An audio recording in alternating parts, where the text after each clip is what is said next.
Welcome to another episode of Maintenance Untangled, where we untangle the complexities of maintenance.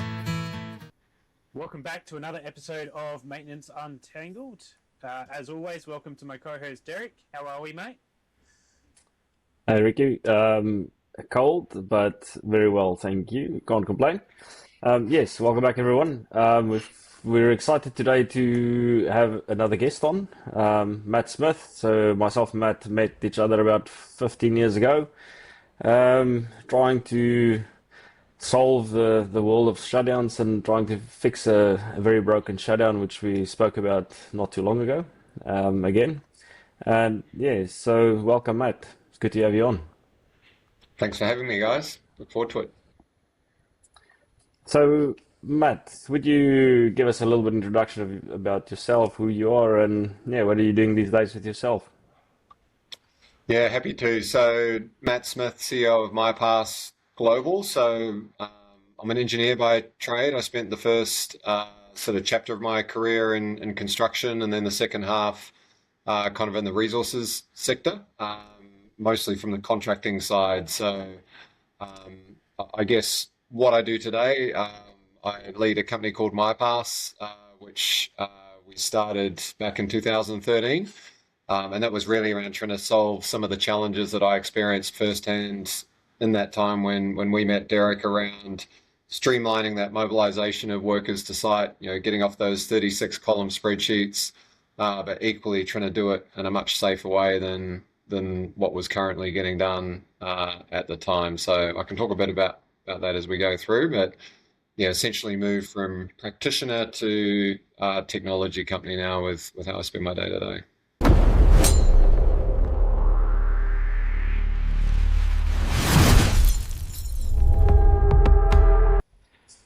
So, Matt, as always in industry, we always have a conversation around safety, and is there anything you would like to talk about or discuss briefly in terms of safety? Yeah, I mean, what's relevant to my world is the fact there's still some pretty big gaps in the safety space with the world that I work in, which is that sort of contractor management and also workforce onboarding and compliance. I can give you one stat to kind of kick it off. There's some DEMIRS safety information that came out recently where 57% of registered plant incidents in WA are caused by competency failure. So what that means is not having the right workers with the right skills on site. And I think that's a challenge which I think we all need to be across here, because it's very easy to be sort of ticking boxes, whether it comes to compliance or safety or just trying to get the job done with scarce resources to get people through the gate. It's a whole nother thing to kind of have that hand-on heart assurance that I never had back in my practitioner days of knowing that everyone on site was trained and competent. So I guess that's something that I'm kind of passionate about, is particularly on that workforce side, is looking at where it actually moves the needle in terms of the safety procedures, behaviors, the data we store and who gets access to that, as opposed to kind of ticking boxes and saying, oh, yep, you've got a plan, cool, we'll trust you, let's move forward because we've got that box ticked. So in essence, it's around, practical, critical controls around safety and workforce rather than compliance for compliance sake. Yep. It's interesting you mentioned the skill set matching. I recently came off a shutdown, which was interesting when there was a task to be done, and they realized that a fair amount of the actual crew were non-trades where they were supposed to be trades. But because of the skill level required of the task, they didn't actually have the relevant trade that they were supposed to have, which was, it still happens in today's world. Yeah, you're right. And again, it's easy to think of it as this nebulous thing around, oh, let's improve safety because it's kind of the right thing to do and we all want people to come home safely to their loved ones. Like, we get that, but it can be hard to measure. But you're right, when you look at that sort of parallel twin, I guess, of not just the safety, but the competency side, if you do have the right skills on site and they're performing the tasks they're trained to actually do, not only do you have people that get hurt less, you actually get the job done quicker, or in that case, you just actually get the job done at all, Yep. and not have to pull scope out or not have to neglect maintenance activity that doesn't get done and causes unscheduled breakdowns in the future. So there's quite a few dimensions to this in terms of Yep. maintaining your plant uptime because you've got the right skills there.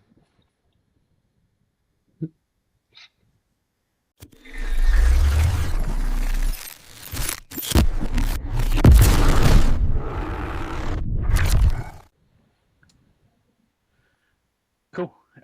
So Matt, give us a little bit more information. What is MyPass about and that kind of thing?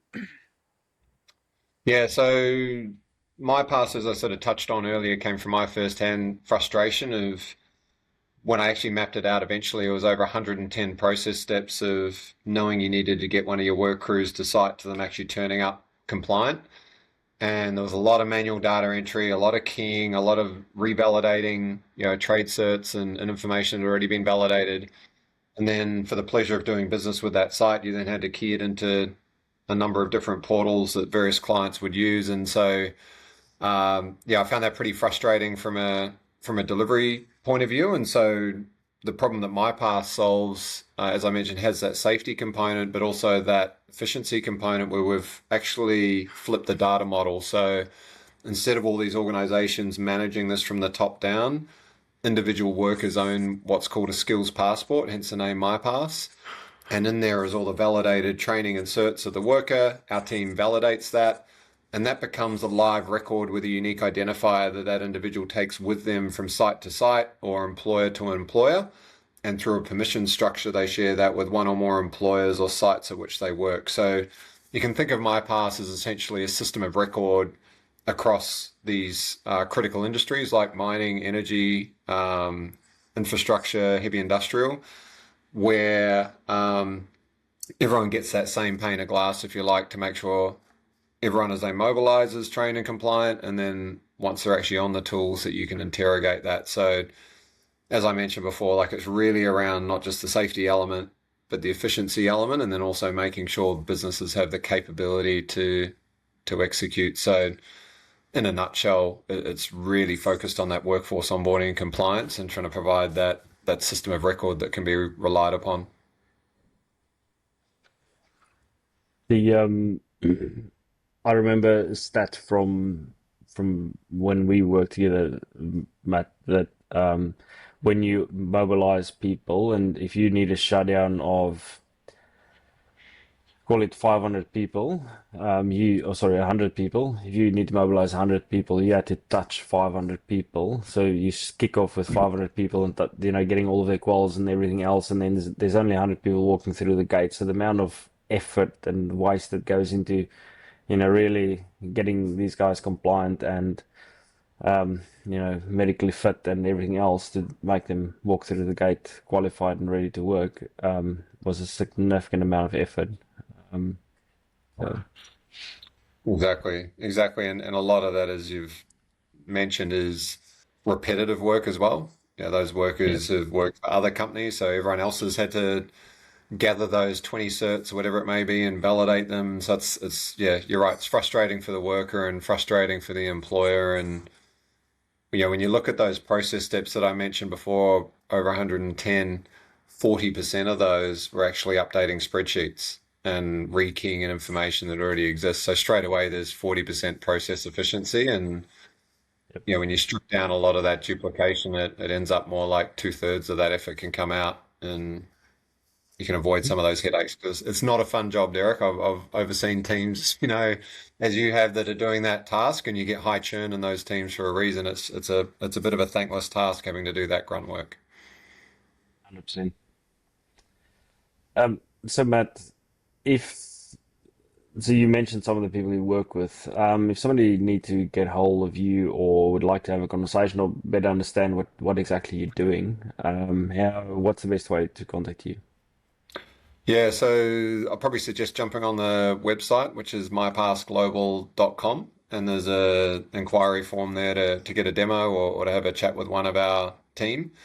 And yeah, happy to sort of have a bit of a discovery call and see if we're a good fit. And it's probably worth pointing out too the kind of two sort of, I guess, clients that we partner with. One is what we call the owner clients, so the mining, oil and gas companies, industrial companies that own the sites and the facilities or operate them, but also, the service providers are contractor groups like your sort of UGL and Kent and those types of companies that are trying to solve this conundrum that you and I came from. They're also ones that we try and help there too. So if you kind of fit those categories and this is a frustration point, then more than happy to have that discussion. So for the contracting guys, how does it work? Because obviously you've got all your workers qualified or have a skilled passport. How does that interact with the client sites? Yeah, it's a good question. So ideally, you've got both parties using MyPass, using the same platform, so that resources can be requested by the asset owner or the site owner, and that can go through their supply chain. They can drag and drop or match their credential workforce against that requirement. So there's kind of a combined workflow to get them to approved and trigger the site access and logistics. But then there's also the scenario where that site may not use MyPass, but the contractor does, in which case they can actually present a view of what compliance their workforce actually has and help out their client in terms of giving them that level of visibility down to the sometimes 20 plus certs that individual will have, and they're validated, as opposed to keying in 4 mandatory things and doing an induction to get through the client's portal. So we're kind of allowing that visibility from a contractor's lens up to mean they don't have to be double keying that information as well. Very good. I think you're on mute. Oh, No, it's me. No, Sorry. okay. All right, there we go. Blooper. No. So, Matt, it sounds like obviously if there's like specific site inductions they've got to do on site, they can also be captured in MyPass. That's right. Yeah, good question. So we handle the online learning, LMS learning as well. So clients can drop in a SCORM file and have that delivered through MyPass. So the kind of workflow is that individual will be assigned a role, either as part of being in a worker pool in MyPass or as part of that resource request. And if that involves online training, that individual can trigger that training from their passport, do that induction, and then it records the digital certificate, date stamped with whatever validity period that has within the passport, and then that stays with that worker for perpetuity. So that worker may come back to that site 12, 24 months later. All that training and inductions that hasn't lapsed will be in there, and in fact they may have already updated and redone some of that training if it's been expired. So that's one pathway. The other way is we can integrate with LMS systems that are out there. So a common one, for example, SuccessFactors, that a lot of the mining companies use, where they want to deliver the content through SuccessFactors, but have that loop out to do the training and then to record it back on the passport for the individual. That's pretty good. Well, Matt, is there anything else that you really would like to share? Anything? Yeah, probably one thing I would say is that, because we're thinking about this a lot, as well as like what role does AI play in this whole piece, and it's easy to get excited and start to find a tool that might smash everything together and worker data and maintenance schedules, and all of a sudden you don't need 100 people to do the job. But I think for us it's trying to educate our clients and the market that you've got to start at first principles. You've got to have clean data before you can even do anything. And so what that means to us in the worker sense is companies are using our platform to get their existing database into MyPass, work with us to actually get that deduplicated, make sure all the certificates are validated, make sure they've literally got one record for each worker, and then you can start doing dynamic rostering using a third-party tool or to match to maintenance scopes or schedules. So I guess a really simple message, and I'm a massive proponent of AI, I use it every day personally, is that you don't get out of base one unless you have clean data. And in our world, that's essentially the single source of truth passport for each individual that you've got access to. And so that's kind of the not so exciting message, but one that's really important to future-proof organizations to be AI ready. that we're trying to make sure people understand, because I'm sure it's no different in your space with maintenance data as well. You got to be able to trust it. It's got to be clean, and then you can do some exciting things after that. I Yeah, think you both saw me and Ricky smiling when you said clean data. Um, it's unfortunately that's probably one of the biggest challenges I think a lot of industries have is to, how do you actually clean that data from I mean, if you look at maintenance data, SAP, master data, bombs, stores data, if you look at production data, doesn't matter what you're talking about. And unfortunately, we uncover that on a regular basis, myself and Ricky working with Power BI. And when you start, you write the rules and they say, oh, this is how the rules work. And you pull the data and, but that does not what it's supposed to look like. It's like, well, that's your rules, that's your data. Obviously, there's a mismatch, and it's a lot of work to go back and reset and reconfigure your base data to be true and accurate, which is always the difficult bit. Yeah, totally agree. Sounds like we're in violent agreement on that one. There's no shortcuts.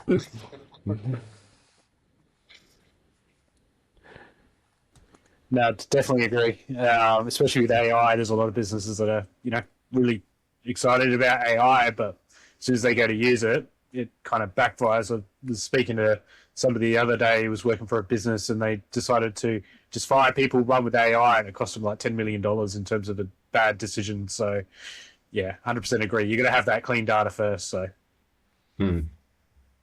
Yeah, yeah. All right. Matt, thank you for your time. Really appreciate it. Thanks, Derick. I'm sure we'll catch up again soon. No, sounds good. And thanks, Ricky, for hosting me, and hopefully some good insights in there. And yeah, best of luck with what you guys are doing. It's good to have these discussions and get some of these important topics out on the table. no, thank you, Matt. All right. Take care, guys. All right. See ya. Thanks a lot. Thanks, Bye. Matt.